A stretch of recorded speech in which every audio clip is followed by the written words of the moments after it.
pa rin ang lahat at di talaga ito madali para sa ating lahat. Pero syempre, mas challenging ito para sa mga little students na nag-aaral na nga, minsan distracted pa at minsan sa totoong usapan, nahihirapan pa ang mga magulang na magturo ng lesson sa bahay. Kaya ngayon, bubuksan natin ang ating homework hotline.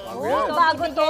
O, diba? Bago Mars, ha? Correct. At saka para kasama na natin ang mga nanay at tatay sa bahay na nag-aaral at nagtuturo sa mga anak nila. Nag-homeschooling sa mga Diba? anak nila. At para sagutin ang mga katanungan sa ating homework hotline, kasama natin ngayon ang ating kapuso from News and Public Affairs na isa ring script writer at trending na rin sa social media dahil sa kanyang mga study tips for all. Kailangan natin Let's yan. all welcome Miss Cara Cara David. David. Hello, Miss Cara!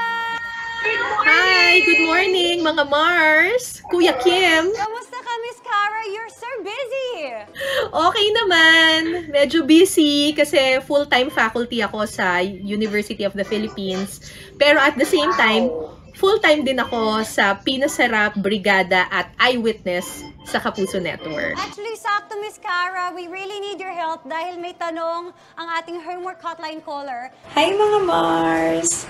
Since sinuturuan na rin namin magtagalog ang anak namin dahil English ang una niyang salita, ano-ano ba ang commonly misused Filipino words na dapat niyang matutunan ngayong nag-aaral na siya? Ang unang-unang palaging nalilito ang mga tao ay tinatawag nilang Tagalog, yung ating pambansang wika. Ang ating national language ay Filipino, hindi Tagalog. Filipino. Oo. Okay. Yung Tagalog ay isa lang sa maraming iba't ibang languages in the Philippines. Pero ang ating national language ay Filipino. Filipino, Miss hindi Cara, ang Tagalog. Tagalog, ang tawag sa kanya, isa siyang dialect?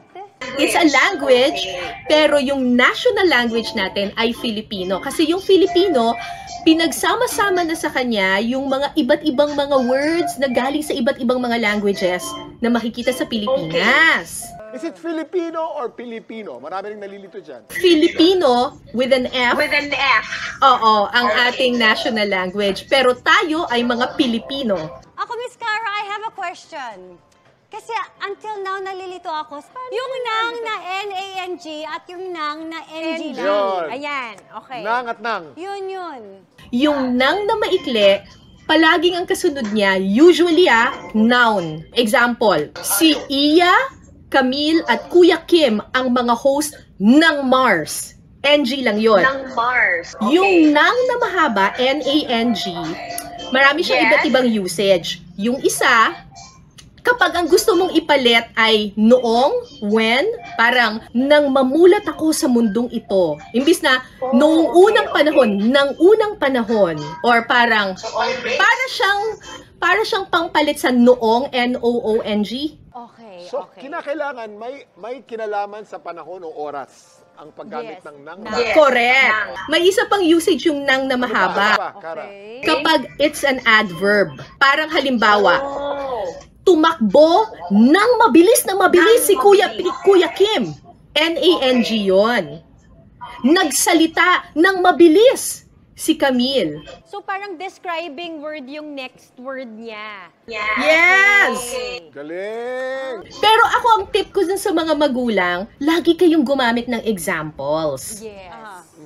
Para matutuhan talaga ng mabuti, ng maintindihan talaga ng mga anak ninyo. Miss Cara, thank you so much for your time at salamat syempre sa ikaw ang unang-unang teacher namin sa ating homework hotline. Maraming salamat! Masaya akong natuto po kayo. Thank you so much, Mars Cara, sa pagpapaunlak sa aming homework hotline.